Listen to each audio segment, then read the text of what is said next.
are such a genuine gem. Thank you for clicking on my video. I'm Brooke Makenna, but today's case is about Makenna Pate. Now, she is a missing young girl who vanished without a trace, and no true suspects have ever been found, and neither has she. Now, there was a major police fail in this case, as well as very little media coverage, and that has led to this case still being unsolved today.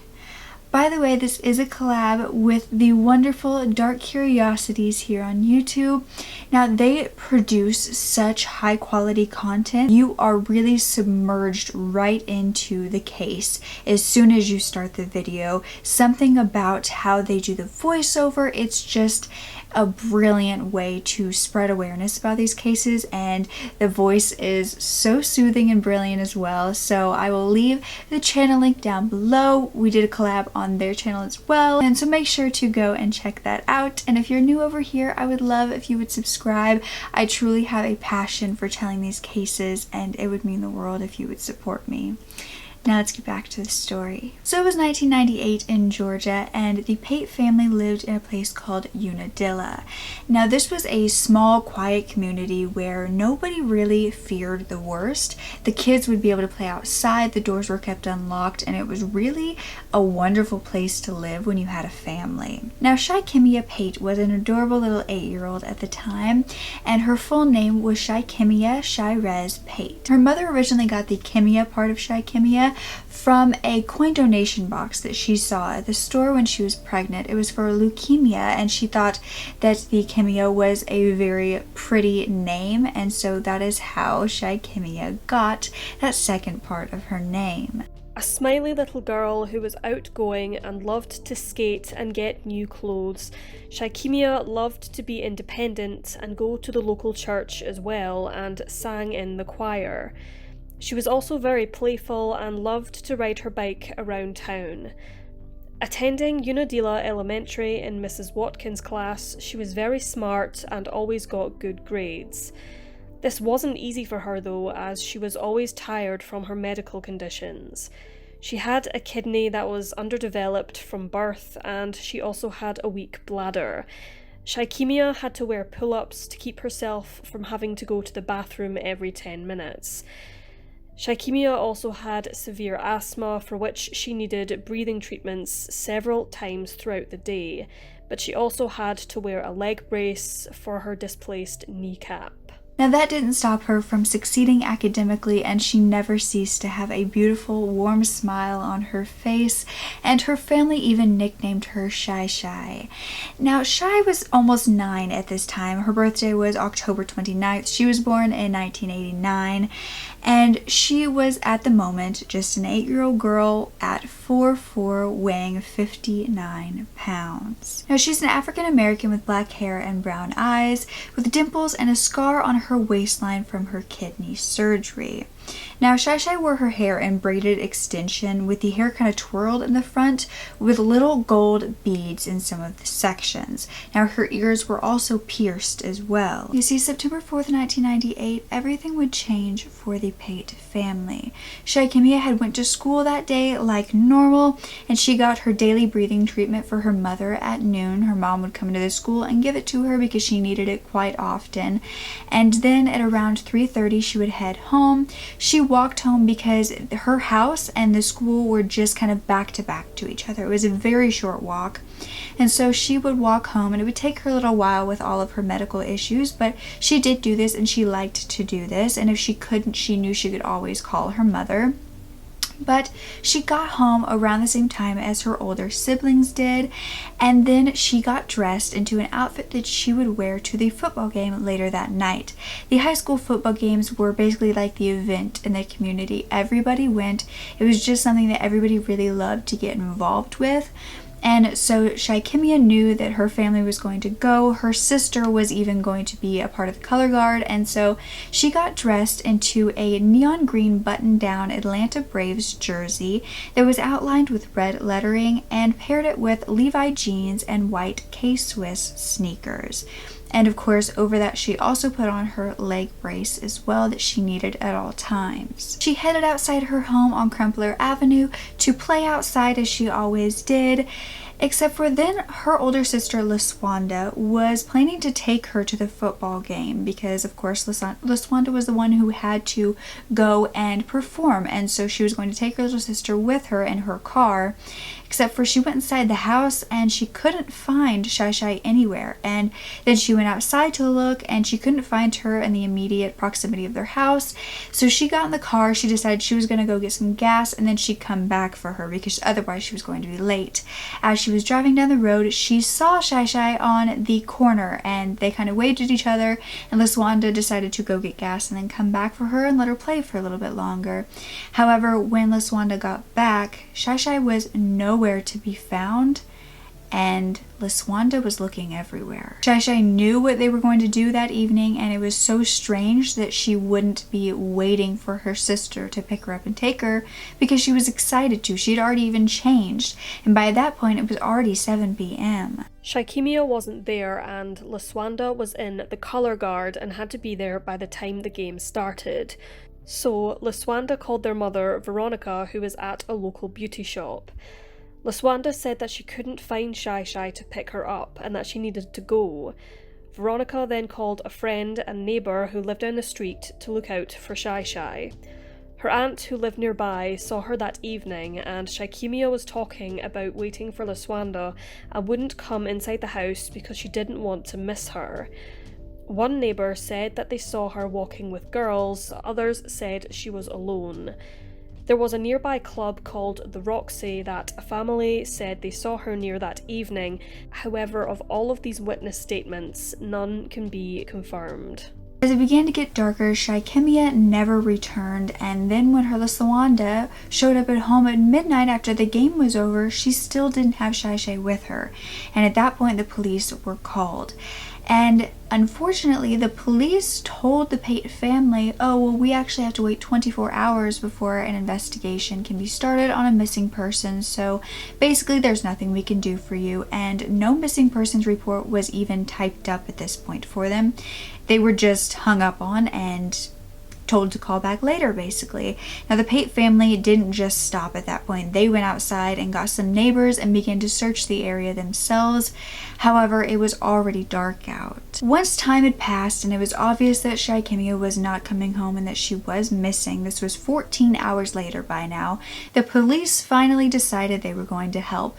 And this is because the sheriff's office, which was different than the police department, finally got notice that there was a missing girl in the area, a missing young girl. And they were so angered by the fact that the police department told this family that they had to wait 24 hours that they immediately started the investigation. They started going house to house searching for her. They went in a 5-block radius around the house. They were questioning all family members, even giving them lie detector tests. They were all passing these, and they were asking the neighbors if they could search inside their homes, and they were not finding any trace of her at all. A neighbor named Keith Caldwell and his girlfriend at the time who was living with him named Sharon, they had a little girl whose birthday party was that day. And they had invited some girls from the neighborhood over, and when they were questioned about it, they said that they did see Shaikimia that night, and they had even given her a hot dog because she had gone to this party with some other girls from the neighborhood. And so of course, you know, the parents weren't just going to say, oh no, you can't be here because we didn't invite you. So they gave her a hot dog, and then she was said to leave because she was going to get a ride with her sister to the game. Now, police questioned Keith especially several times about what exactly happened that night to see if he knew more than he was letting on. And it's not believed anything really came of it because he was never arrested for it and nothing huge ever came out about him. Everyone in the neighborhood was so close. They all looked after one another's kids. It was like one big family, and a lot of them were family, in fact. And at least one person was always said to be outside on their porch. It was nice weather, except for this was the night of the game, meaning that a lot of people could have been at the game and not at home, meaning less people who could have seen Shy Shy. No one feared the safety of their kids in this area either, but there were drugs being sold on the street and there was gambling happening at the club down the street, and although this seemed like a clean, protected area, it really wasn't. People just didn't have any reason to worry at this point because nothing had happened. The search continued for Shy Shy, with the fire department doing the ground searches while Georgia's State Patrol Aviation Unit took the aerial photos and helicopters, and the FBI even put her in the database. There was a reward put out for $15,000 for anyone who had information as to where she had gone. And her classmates even released balloons, which inside had information about her on them. And there was still no sign of Shikimia after that and to this day. In 2012, the police actually received a tip. And this was from someone who had been on Facebook and saw this girl from Michigan who looked a lot like Shy Shy and how she could have looked then. And so they called the police and they said, look, I think I might have found Shy Shy. And a sketch artist looked at the pictures and said, look, I don't think that this is her, but it could be. And so the police wanted to be able to rule her out, definitely. And so they went to Michigan and they found that it wasn't Shy Shy, but the reason it looked so similar was that it was her cousin. In 2016, the Pate family created a 5K walk to raise awareness and money for missing children. It was called the Rock One Sock Searching for Shy Shy, and her family hoped more than anything Shy Shy would see it and find her way back home. The family's main theory in all of this is that Shy Shy is alive but has been brainwashed. That because she was taken when she was young, the kidnapper could have convinced her that the family didn't want her anymore. We've seen this before in abduction cases, so it's not completely out of the realm of possibility. The investigators, on the other hand, believed that Shy Shy was abducted by someone she knew, however, not someone in her family. They did believe, however, that she was deceased by this point and she is no longer with us. But allegedly there was a man named Quentin Droopy Kendrick who was questioned at the time of her disappearance and who some investigators do believe kidnapped her and killed her in a spontaneous fit of anger. Now, in 2001, Quentin was said to be charged with several counts of sexual assault against minors, which made it even more likely that he could be a suspect. But either way, it's speculated that due to the medical treatment that Shy Shy needed, that she wouldn't have survived very long without it. The day that she went missing, she'd even asked her mother that morning to carry her to school because she was too tired to do it herself. Her mother was so happy to be able to do that for her and willingly did it without any sort of fight or anything. She always told Shy Shy that if she needed to, she could carry her.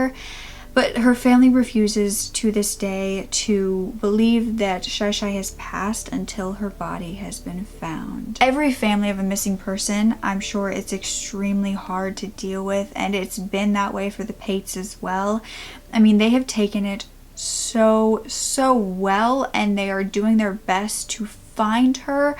But on the other hand, grieving this loss and not knowing if it's a loss would be so heartbreakingly tragic. And at one point, I mean, Veronica, her mother, has had many grandchildren since then, and at one point she had taken her 5-year-old grandson to Walmart and he hid under a clothing rack from her. And when she found him, she began to shake him and was basically telling him that he should never do that again. And this lady came by and was kind of judging her for it and was threatening to call the cops. And at this point, Veronica just told her what had happened to her daughter, Shy Shy. And this woman kind of then was more knowledgeable about the situation, but also more empathetic towards her. And I think that that's something that we all need to be, is a little more, of course, not, you know, if someone's abusing a child, yes, we need to step forward, but we just need to be more empathetic of people and why they do some of the things they do, not if it's harming someone else, but if they are acting a little differently than we would act, maybe be a little bit more empathetic towards why and get to know possibly what has been happening in their past. But her mother has said, "There's no way to tell anybody that it's okay. The only thing I can say is never give up hope. If she ain't found dead, you just keep on praying, keep believing. You might think it gets easier each year, living without Shy Shy, That time heals wounds and all that. You'd be wrong. There's no easing, no pain. How can it be this long? How can a person be missing all these years and nobody don't say nothing or say she ain't found? Now, in 2017, I found on the internet that a psychic had done a reading on Shy Shy, and I know that some of you are going to completely not be into this, and that is okay. However, there have been psychics that have helped a lot in investigations, and I never want to fully base an opinion on it, but I also don't want to completely decline anything that could help in this case, because at this point we could use all the help we could get. So I did find a psychic called Empathy Insights, and this is what she saw. She was doing a reading when she felt as though Shy Shy was trying to stand up for herself at this point, and there was also a vehicle involved. There could have been a group of people, but they did not set out to harm her. But she did feel as though she was kind of under some stress with them. Now, this psychic felt male energy and also the fact that they were going south out of town. There was possibly a family link that created the trip. Now, I'm not sure what she was trying to say with that, but I will leave the full reading down below if you are interested, because I don't know, I like to get all sides of the story, the possible story, because we don't know what the real version is. Now, Shikemia's case has had such little media coverage, and this is said to unfortunately be because of the color of her skin and the fact that her family was not wealthy, and we see oftentimes that this will make it so the media doesn't seem to care. And it's quite ridiculous to me, and I think that if we would have had more media coverage, and especially if we would have had the police involvement from the beginning, this case could have been completely different. I mean, 14 hours for the police to do anything is absurd. At one point, the police were even blaming the Pate family as though they could have had something to do with her disappearance, and I get that there are, certain steps you have to follow in an investigation, and sometimes the family can be involved. I do hope that sharing this case brings a new light to it, and hopefully someone who's been in hiding for many years or who knows something can get involved, and maybe this will even make the police get involved again, because it's been some years, but that doesn't mean that it can't be solved. And if you have any information, please call the Dooley County Sheriff's Department at 229-268-4128. Now, she would be 29 today, and this is an age progressed photo of what she might look like. What do you think happened to her? Was it a stranger? Was it possibly someone from the club down the street? Someone who was selling drugs? It is very, very hard for me for some reason to come up with any theories in this case. Normally, I like to say them in hopes that it will help, not that I'm trying to be disrespectful or come up with some fictional story, but I like to say the theories just to hopefully bring a new sort of look into this case that somebody maybe didn't think of before. However, in this one, for one, I'm not sure that there are many theories, except for, if one of the neighbors had something to do with it, but I just can't bring myself to say any in this case. And I hope that she is still alive out there somewhere, and hopefully she did get to experience a good life if she is. Don't ever forget to speak up. Your voice is powerful enough, and I love you to absolute pieces. Okay, bye.